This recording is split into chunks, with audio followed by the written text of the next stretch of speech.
Bienvenue Kinshasa et les environs, vous nous suivez à Brazzaville, bonsoir chez vous. C'est votre émission Focus Hydrocarbures, ingénieur Pepito Sakasaka c'est moi, et une nouvelle façon de communiquer, une nouvelle façon de vous informer à la proximité sur le sujet qui concerne le pétrole et les gaz. Et aujourd'hui, nous avons le réel plaisir de recevoir dans ces studios de Radio Catholique Eliki 97.7 MHz, Monsieur Jean-Pierre Pilé-Maïté, à qui j'ai dit bonsoir. Bonsoir, monsieur. Ça sera comme ça, nous allons débattre d'un sujet très intéressant, alors, dans le seul souci de veiller votre conscience, dans le seul souci de parler autrement sur les hydrocarbures. Et je m'en vais présenter monsieur Jean-Pierre Pilé. Il est assistant du directeur général de l'Institut du pétrole et du gaz, chargé de cours à l'Institut du pétrole et du gaz, économiste énergétique, doctorant en niveau 2 en économie de l'université de Kinshasa, conférencier, expert.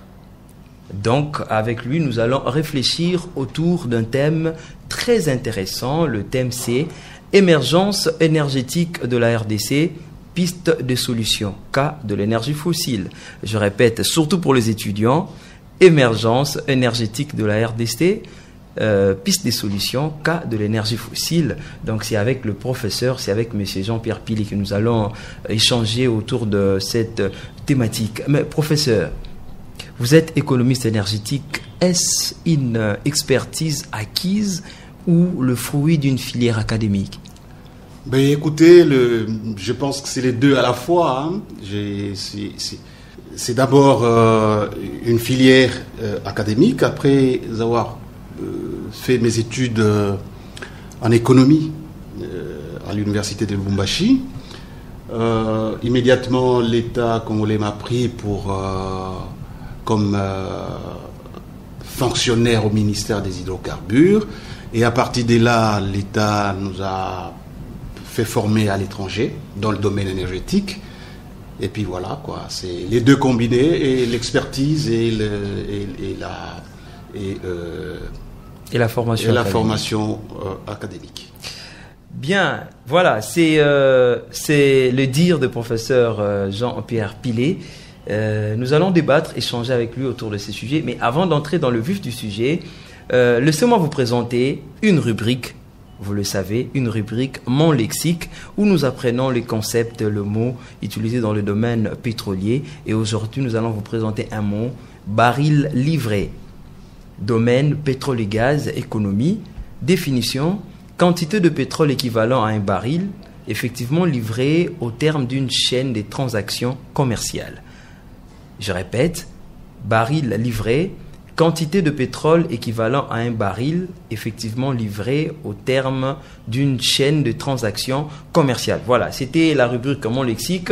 Alors nous attaquons. Qui équivaut généralement à 159 litres. Ouais. Voilà, c'est un peu ça. Merci professeur pour cet ajout. Et je m'en vais directement attaquer la première question.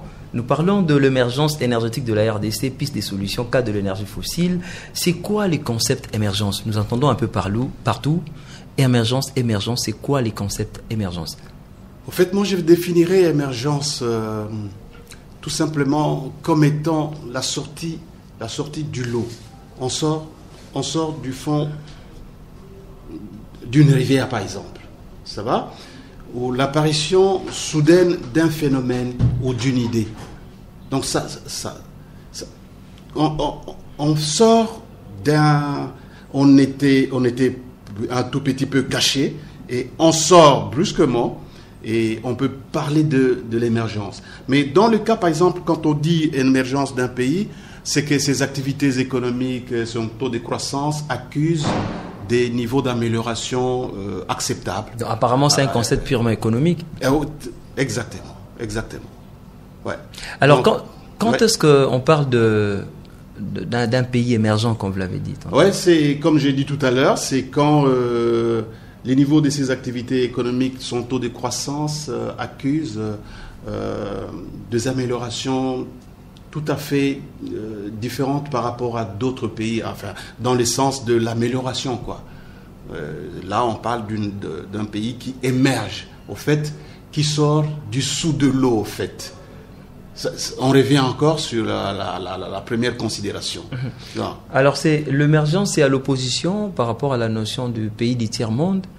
Justement, le pays du tiers-monde, il y en a parmi les pays du tiers-monde qui émergent, qui sortent du lot, dont les activités croissent d'une certaine façon, surtout des activités économiques.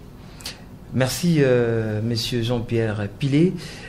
Alors, la RDC regorge de potentialités et ressources énergétiques prouvées, abondantes et variées, mais insuffisamment inventoriées et quantifiées.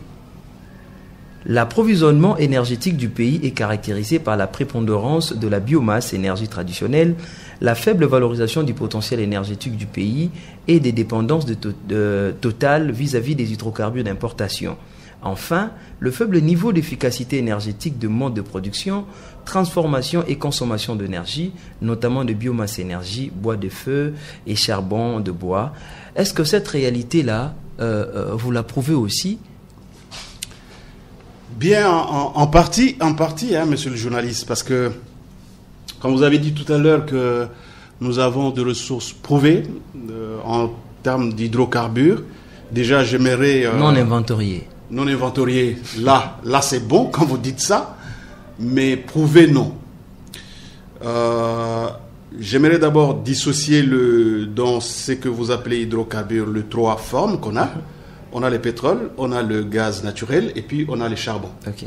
Ici nous parlons plus précisément du pétrole. Pétrole. Ok. Le charbon, on en a aussi hein, dans le pays. Je ne sais pas si dans le Katanga... s'il y a des entreprises qui ont des fours qui utiliseraient le charbon. Le gaz naturel, le GN, on a le gaz naturel dans le lac Kivu, mais qui pose des problèmes d'exploitation à cause du gaz méthane qui est dissous au même moment que ce méthane. Le dioxyde de carbone qui est dissous, je m'excuse, avec le méthane. Donc, nous parlons beaucoup plus du pétrole. Et en RDC, nous avons trois zones où nous pouvons facilement trouver ces pétroles-là. Il y a les bassins de la côte atlantique, les bassins côtiers, comme on l'appelle. Donc la ville de Mwanda, ouais. Nous avons la cuvette centrale, où la pauvreté gangrène le plein. Et nous avons l'est de la RDC. Voilà donc les trois zones. Mais dans les trois bassins sédimentaires, on produit juste au jour d'aujourd'hui un max de 30 000 barils qui ne signifie absolument rien. Laissez-moi vous dire en passant que en Irak, à Kirkuk, je pense, il y a un puits qui produit 30 000 barils jour. Donc, si nous devons comparer la production de la RDC avec celle de l'Irak, ça représente, la production de la RDC représente la production d'un seul puits en Irak. Donc, c'est à rigoler, quoi. Alors, ce que j'aimerais dire par rapport à votre question, c'est vrai, nous avons des potentialités non encore prouvées jusqu'aujourd'hui. Je rejoins ce que vous avez dit tout à l'heure. Effectivement. Des potentialités existent, des indices existent, mais pour cela, il faut des travaux. Il faut des travaux pour le rendre réel. Pour le rendre réel. Et d'ailleurs, qu'est-ce qu'on dit? Quand un pays a des potentialités telles que le nôtre, qu'est-ce qu'il faut pour le valoriser? L'État a deux options. Les deux options de l'État, soit l'État exploite lui-même ses ressources, ou encore l'État fait appel à des sociétés étrangères. Donc, en faisant appel à des sociétés étrangères, évidemment, eux, ils viennent avec de capitaux, ils viennent avec de l'expertise, ils viennent avec la technologie. de matériel, eh bien voilà, ils peuvent commencer à exploiter. Mais quand ils doivent venir, il faut qu'ils rencontrent un cadre réglementaire qui favorise leurs affaires. Dans le seul souci de veiller encore la conscience de la population, vous l'avez dit tantôt, la RDC, d'ailleurs vous l'avez approuvé qu'il y a des indices, c'est-à-dire on peut croire à une certaine amélioration, mais est-ce que la situation énergétique du point de vue pétrole et gaz de la RDC aspire confiance qu'un jour la RDC peut occuper un rang considérable sur les concerts de nations? Écoutez, je suis confiant, je pense que si nous devons y mettre du sérieux, nous pouvons arriver à bénéficier de cette ressource pétrolière en RDC. Le seul problème, c'est que nous devons arriver tous à essayer d'accepter la valorisation de cette ressource. Acceptons tous de valoriser cette ressource. Qu'est-ce que cela veut dire? Cela veut dire qu'au niveau de politiciens, ils doivent accepter faire ce qui doit être fait pour qu'en sorte que nous puissions arriver à valoriser. Au niveau des experts également, au niveau de la population, évidemment, ici, dans le domaine, on demande assez souvent aux populations de s'impliquer aussi. Là, nous sommes dans le cadre de local content. On demande aux populations de s'impliquer aussi dans l'exploitation, dans la recherche et l'exploitation pétrolière. Mais je suis confiant, je pense qu'un jour, avec des gens qui réfléchissent bien, avec des gens qui aiment ces pays, nous pouvons arriver. Les choses peuvent changer. Mais avant d'en arriver là, vous êtes confiant. Là, je ne sais pas si c'est une expression nationaliste ou bien vous prenez aussi les côtés expertise, certainement. Mais avec quelle infrastructure la RDC peut relever la pente? Parce qu'on ne peut pas espérer l'émergence sans infrastructure. Le pétrole et le gaz, pour l'exploiter, il faudrait avoir des installations, il faudrait une logistique, il faudrait. Oui, là, je sais pas si vous êtes du côté aval ou du côté de l'exploration et production pétrolière. Nous faisons une lecture. Des infrastructures. Nous faisons une lecture aléatoire de l'amont jusqu'à l'aval. Jusqu'à l'aval. Effectivement. Du côté des infrastructures, si c'est en aval, du côté des infrastructures, les gens, les sociétés tant étrangères que des sociétés nationales, ils s'adonnent déjà au niveau des infrastructures. Vous allez dans le Katanga où il n'existait pas avant le dépôt pétrolier. Vous allez trouver des dépôts pétroliers hyper modernes aujourd'hui. Nous avons déjà un réseau des pipelines. Il y a aussi une étude faite par Mash White, une société nationale qui mène une étude pour voir comment poser les pipelines entre Mwanda et Matadi. Du côté de l'aval, les infrastructures posent quand même problème. C'est vrai, avec les découpages actuels, il y a des provinces qui semblent ne pas avoir suffisamment de la logistique pétrolière. Ça c'est vrai, mais c'est à venir. Ça va se réaliser, ça je suis sûr. Mais du côté de l'amont, c'est quand la société pétrolière arrive et qu'elle arrive à aussi mettre en évidence des gisements, c'est à ce moment-là qu'on va voir, que la société va voir quelles sont les infrastructures mettre en place. Mais parce qu'on ne peut pas déjà, dans un bassin sédimentaire, dans un bassin qu'on soupçonne regorger du pétrole, mettre des infrastructures. De quel type d'abord on va mettre sans qu'on découvre qu'il y a du pétrole. Donc on commence d'abord par faire l'exploration. Si l'exploration arrive à mettre en évidence des gisements économiquement exploitables, là on peut penser passer à la phase des infrastructures.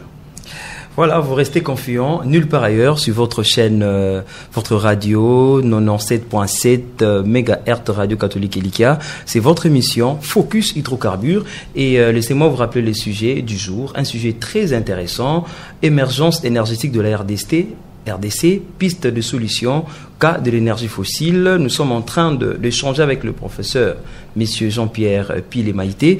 Voilà, nous continuons. Avec quelle infrastructure? Vous nous avez brossé en quelques lignes, mais cela demande aussi beaucoup de moyens, messieurs Jean-Pierre Pile. En termes d'infrastructure? En termes d'infrastructure, vous nous avez expliqué, mais en termes d'investissement, il faudrait des gens qui doivent mettre de moyens. Je ne sais pas d'où viendra l'argent. On a beaucoup de difficultés. Vous restez confiant même sur ce point-là? Si c'est en aval, les opérateurs existent. D'accord? Il y a des gens qui ont, des Congolais, qui ont de l'argent, qui peuvent investir dans l'aval pétrolier. Dans l'aval pétrolier.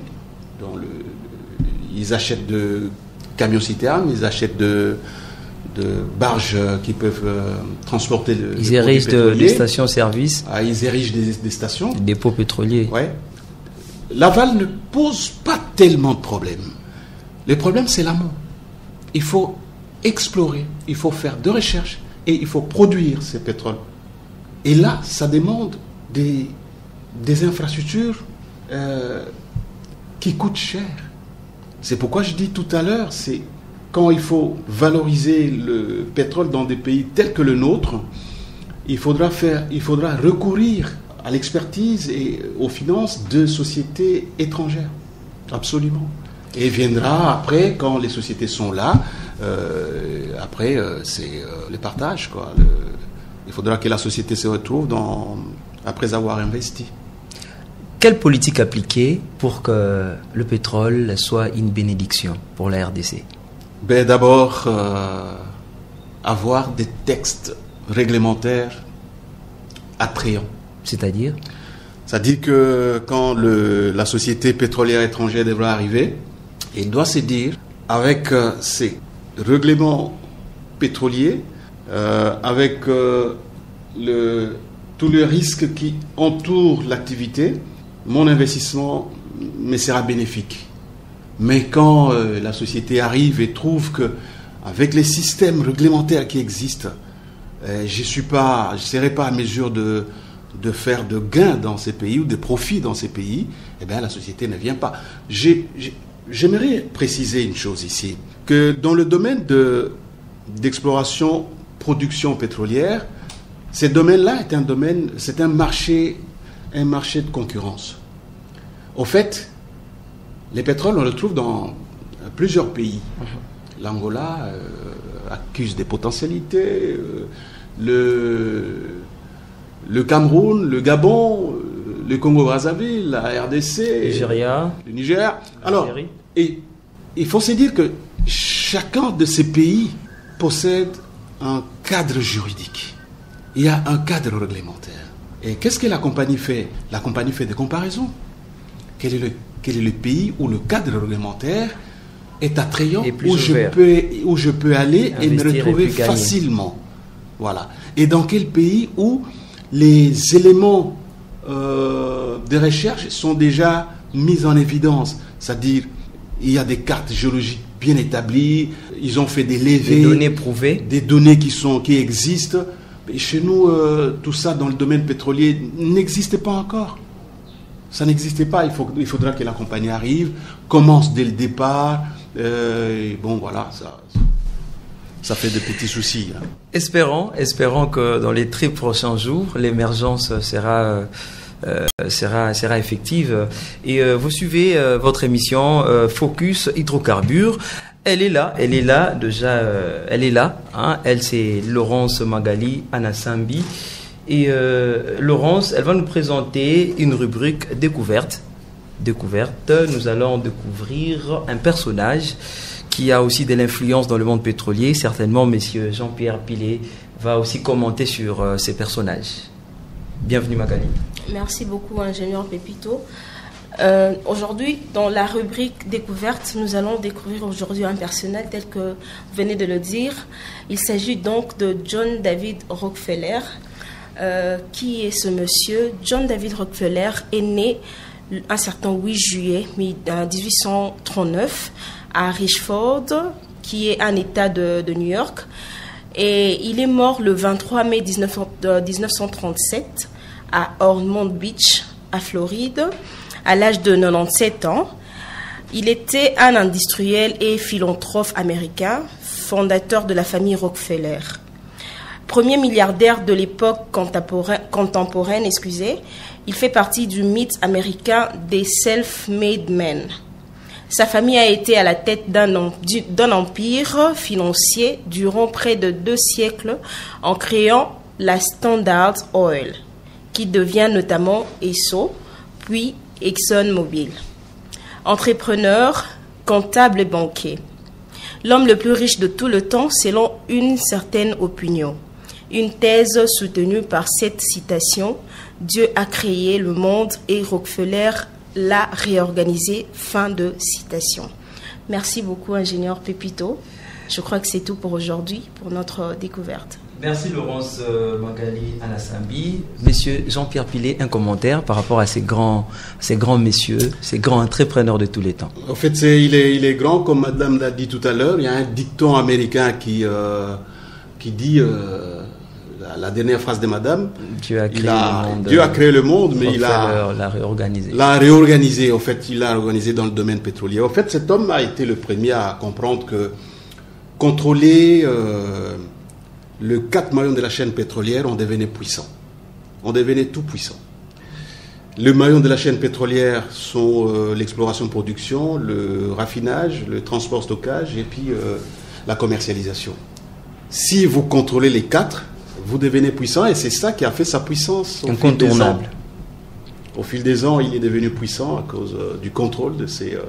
En fait, il a commencé par s'installer au niveau du raffinage. Il a amené vers lui certains qui faisaient l'exploration-production. Il a fait le transport et puis il a commencé à commercialiser. Bon voilà, il a bouclé la chaîne dans le maillon de cette chaîne pétrolière. Excusez-la. Oui. Et voilà, qu'est-ce que le public, nos auditeurs, doivent retenir avant d'abord de parler de ce qu'ils doivent retenir, quelles sont les pistes et solutions? Parce que c'était ça la problématique, émergence de la RDC, pistes et solutions des énergies fossiles. Qu'est-ce que le gouvernement doit faire et qu'est-ce que la population et certaines entreprises, voire même notre entreprise nationale, et voilà, à tous les niveaux. Voilà, d'abord, je pense au gouvernement, au niveau du gouvernement. J'ose croire qu'avec la nouvelle équipe, nous aurons la chance d'émerger, effectivement, comme le dit le titre de l'émission. Mais ce que je demanderai à ces niveaux-là, ce n'est qu'une demande, hein, ce n'est pas, il y a aucune imposition, c'est le souhait d'ailleurs, que nous puissions revoir si réellement notre texte, notre cadre juridique est un cadre juridique attrayant. Nous devons le regarder. Si nous posons cette question aux experts et qu'ils nous disent réellement notre cadre, parce que avant la promulgation de la loi, il y avait des compagnies pétrolières qui venaient dans ces pays.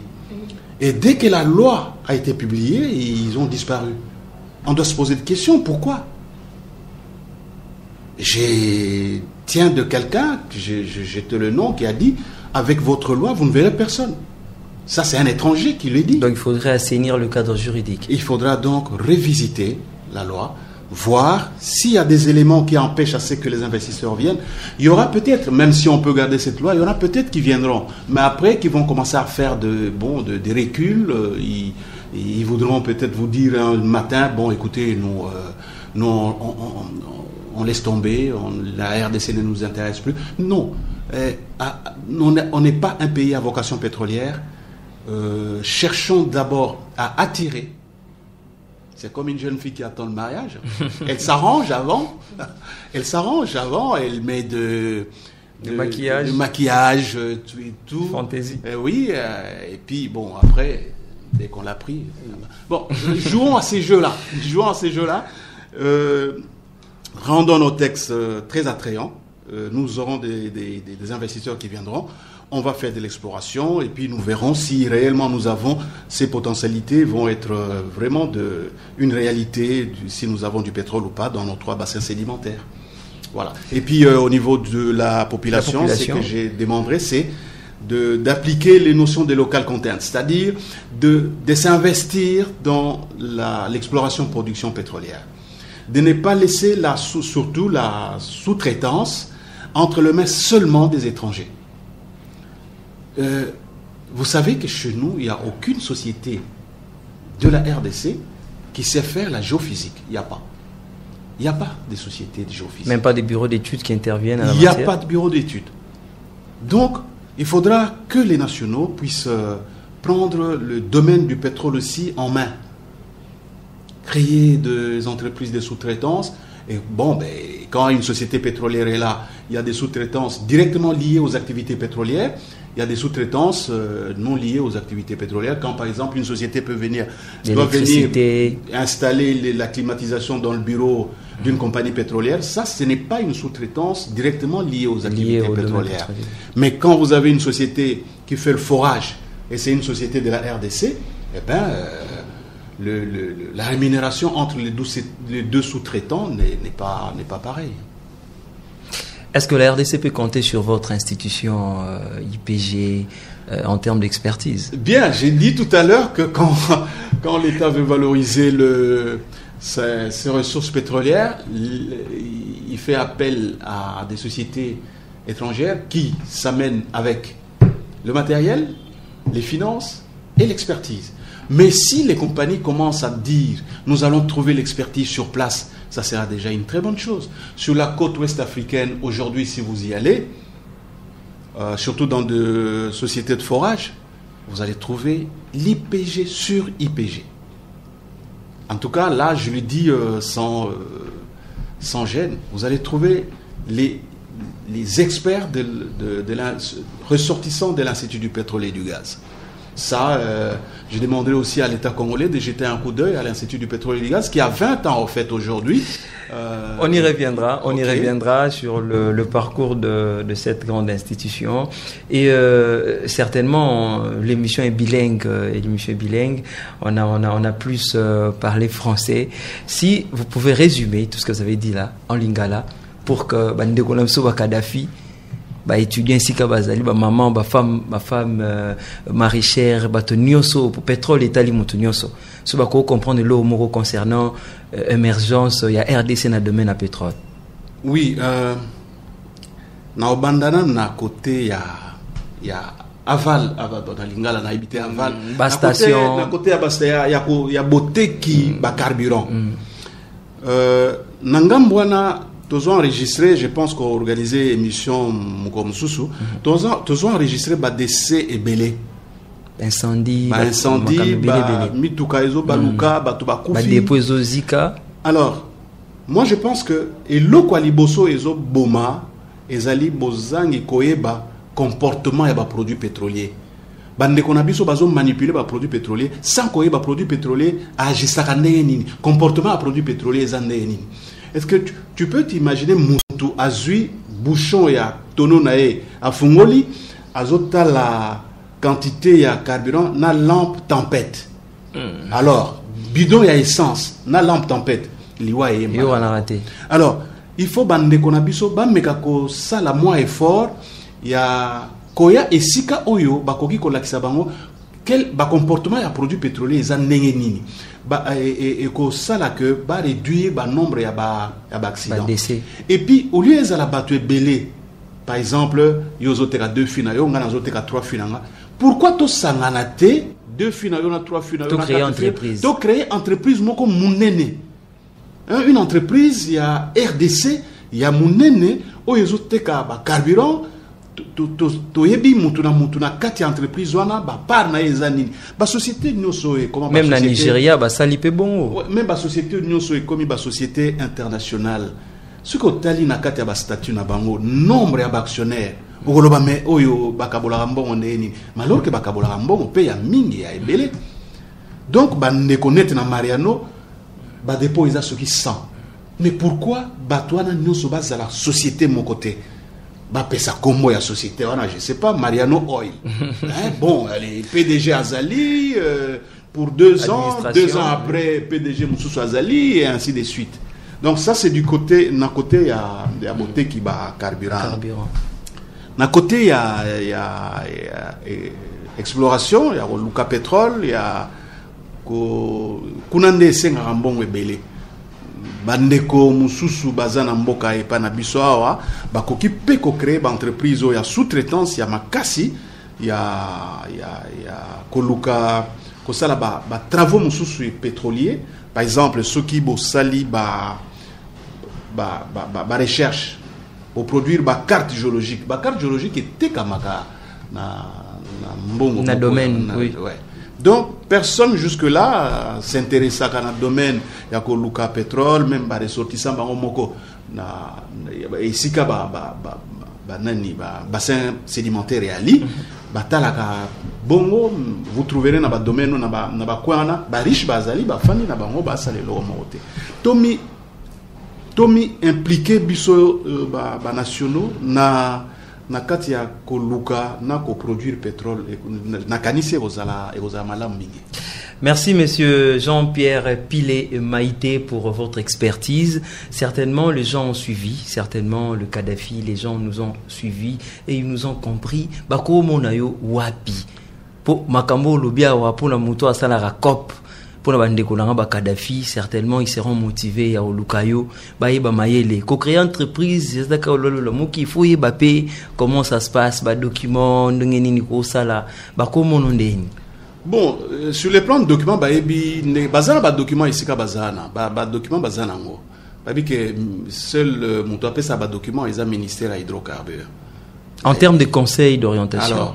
Alors ko lukanga par exemple tala ndenge nini ko zwanga po to échanger sur activité na bango koki koya na institut à pétrole et gaz ou bien leki na ministère à hydrocarbures zwanga tuni to lingi to zwa monsieur Pilé zwanga facilement ou bien monio ou bien madame zwanga facilement.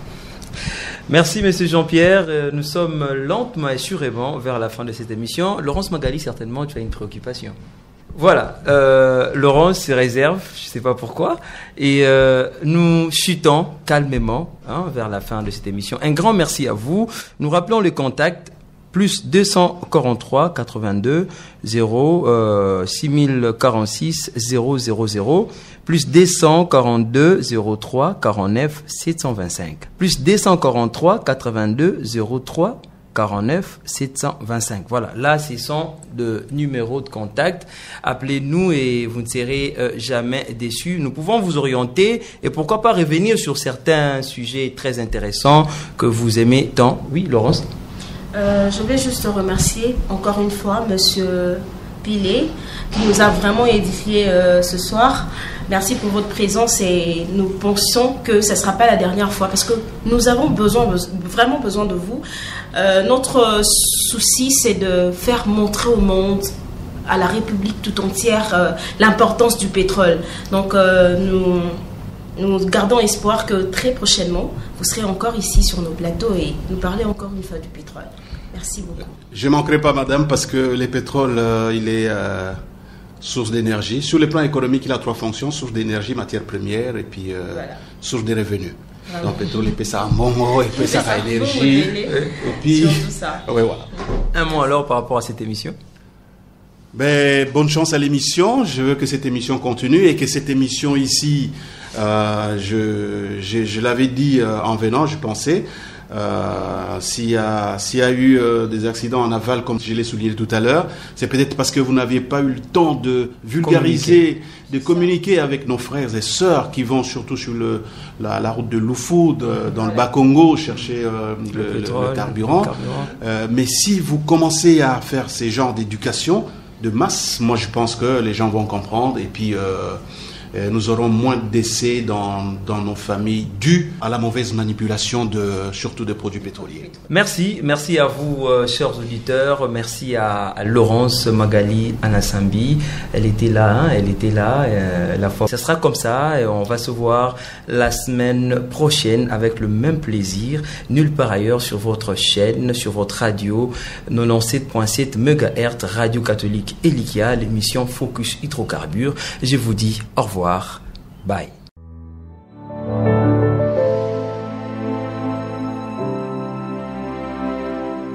Focus Hydrocarbures, visibilité du secteur du pétrole et du gaz.